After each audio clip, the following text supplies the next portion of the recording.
UK and you come to the States. I mean, to be honest with you, it wasn't really something that I even thought about, and really until the last year and a half when Heart Skips a Beat was released across Europe and the UK, and then the US, Columbia, got in contact and said they'd like to sign me in the US and release the song here, and I was like, really? Like, are you sure? Like, I didn't plan on coming to America because I didn't know if you guys would like my music or my style. So, and then obviously with the One Direction thing, obviously Adele last year as well, and everything that was kicking off with different UK artists, it felt the right time. So yeah, that's why we come over. You have 2 more American hits than Robbie Williams. That's pretty.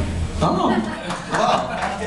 Thank you very much. But no, I mean, it's really good, and you know, it's only really just begun for me here, I hope. And you know, obviously we're building, and I've noticed a massive difference even in a year of coming back and the reaction. More people recognize me, like, oh, that's Olly. Yeah, no, we just had a girl from Virginia, didn't we? In the roulette to come up to me. Really? Got a picture, yeah. So. Was it a hard transition, kind of, because with the UK going on X Factor and all that stuff, you got the reality and everything, so people see you visually, so they're able to recognize you that way. So you kind of establish your music career with the UK with the help of the X Factor. But when you come over to the States here, did you see it being a little bit more of a, because like you were saying, like you had no idea. I like it. It's like is it a little more difficult, a little more? Well, I think the thing about the UK is because people know you off the TV show, it's actually a much bigger downfall because people just go off you like that quite quickly. And when your music comes out, they can't really connect to it. And then, you know, if you think of how many American Idols have been here, you know, and different X Factor, there's been I think 10 seasons or 11 seasons.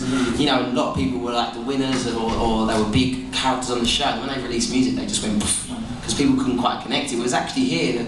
It's almost like I'm actually starting my career again. It's like, you know, the fans are hearing my music first before they've got to know me. So which you have. I'm hoping they'll like me. Yeah. Oh, no, dude, we love it. You kind of have the advantage then too, because if you think about it, I mean, it was all new for you in the UK, first starting off, like it's developing with the fame, but now you can have the advantage, you know what to do this time around in the States. Like, oh, okay, this is coming up, now I know. What did I do 2 years ago that worked? Yeah. No, I mean, to be honest with you, I have no expectations over here, because I don't, you know, you don't know, it's a lot of luck as well, and it's just, you know, my album's called Right Place, Right Time. I was going to say that without being like an innuendo, but you have to be in the right place at the right time, and you know, you just have that little bit of luck that comes with it, but I just, you know, I just really hope it kicks off for me. It is. I remember hearing the first time you did some work with Chitty Bang, and you were doing something with the Heart Skips a Beat. They did a remix of your song. That was the first time I heard it, so it's really good. Is Troublemaker, is that a song that kind of like hits home to you, or what's one of the songs on your album that's out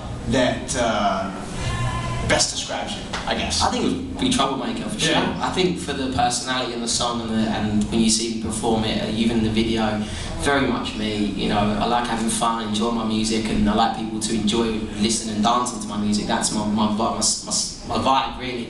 And the first 2 albums were completely like that. And this one was, of course, but this one's a little bit more mature, I think, a little bit more cooler, and there's a few more songs on it that are a little bit more sensitive and a little bit more heartfelt than previous albums where I did all these happy songs, you know. Yeah, which is still the energy though. Yeah, completely. I mean, I'm full of energy really, and I think that's one thing my fans always see when I'm on stage, and I think people who come and watch me always say that when they walk away, they feel like you look like you really enjoy what you do. And I was like, well, yeah, I do. I love it. It's great. And when you can come to America and do it, it's even better. But I mean, I was touching earlier, like my expectations of America have never been, you know, I just kind of really come over here because I think it's like, I put it like this, it's like I've already got a job in the UK and I'm really enjoying my job. Right. And if I could come to the, you know, when you go for a job interview but you've already got one, you go into the job interview and you go, well, we'll see what happens. If it's great, if I get the job, I get the job. If I don't, it doesn't matter because I've still got a job in the UK. So kind of I'm thinking to myself, you know, my career's working really well in the UK, I'm enjoying it, I'm coming to the States, let's see what happens. If it all kicks off, great. If it doesn't, then, you know, we'll go back with a sad face. I'm enjoying the sunshine. Yeah, it's ramping up. Is there a difference? Do you find yourself seeing a difference between your UK fans and the United States fans? Yeah, it's really funny on stage. They can't be quiet. The States fans are loud and quiet. It's honestly weird being in a room and everyone's really quiet.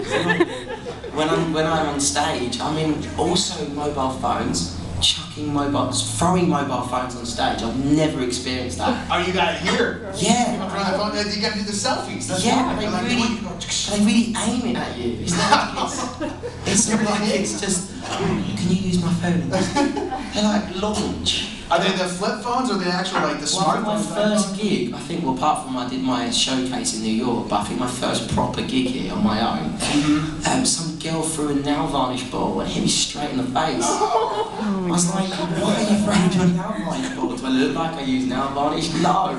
But it hit me right in the face. But in the UK, I've never experienced that. And also when, you know, when you finish a song, and everyone, you know, hopefully they're cheering. So they're cheering, and then it goes quiet, like, and you get chance to speak. And then each time I'm talking, they're like, "Oh my God!" Yeah! It's like it just never stops. So that's kind of one thing I've noticed. I mean, it's still. I mean, I've got great fans, so it's fun. Who do you find that stalks you more, the US or the UK? Like you find yourself because now with it being noticed. I mean, I don't know. I mean, I think in the UK, if we're talking about fans, I think. My fans more approachable, like well, who's more prone to approach you and be like, oh my God, it's Olly Murs, let me take a picture. You know, stuff like that. Not necessarily like they're gonna follow you home. No, I I'll be honest, I haven't experienced it much here yet. I mean, in the UK, obviously, it can be quite intense in different parts, but when you're in London, it's like, I suppose it's like LA or Las Vegas, it's quite relaxed. People are like, yeah, I suppose people might see famous people walking on the street and just go, oh yeah, it's him again, you know, but I think here, you know, yeah, I mean the fans are cool, everyone's really respectful. I think it's only when you're eating your dinner, I always think that's the worst. I think when you're eating, you're halfway through your food. Okay, now I see what I thought you were so I just like literally pile it in and go, alright. You got asparagus. And I mean, if you see me eat, I'm like a horse, I'm like, so yeah. That's funny. Is it more difficult for you to do like the go guys night out, typical Friday night to the movies? Because I went and saw Gatsby last night. Nobody. Is it good? Oh, it's really good. Yeah, see it in 3D. If you guys are gonna see it, no, it's totally jumping. It's like 3D. Yeah. It's really awesome. The whole opening credits. Of I like watched seeing Iron Man 3 recently. That Oh, was yeah? pretty. That's pretty Because good. I like 3D, and I managed So do I. to get 3D TV at home. Yeah. I don't really kind of use it, but if I did get a chance, I would. But like, it kind of like watching, you know, 3D films. I don't know. It was really, because I'll tell you what it was. I watched Final Destination 28, wherever it was. Oh yeah.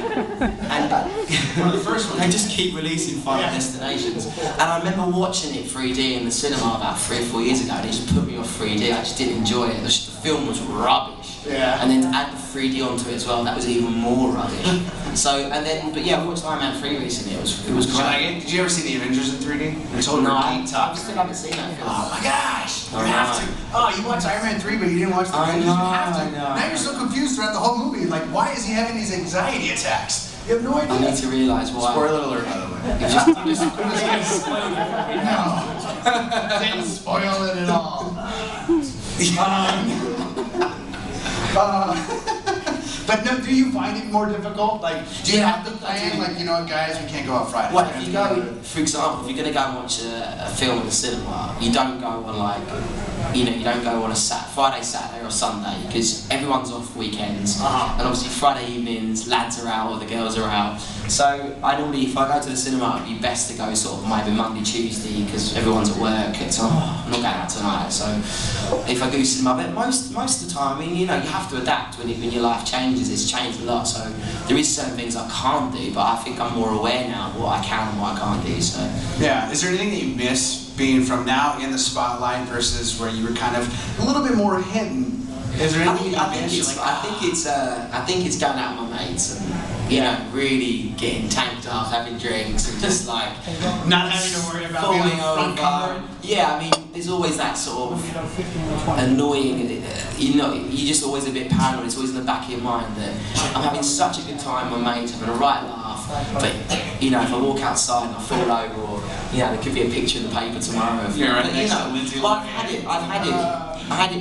it, you know, 2 years ago when I went on holiday with my mates, and, you know, I just literally went for it in this, you know, I think it was 18 to 30 holiday, and I just walked, you know, me and my mates go away, have a few drinks, have a laugh, people will recognise me, but, you know, whatever.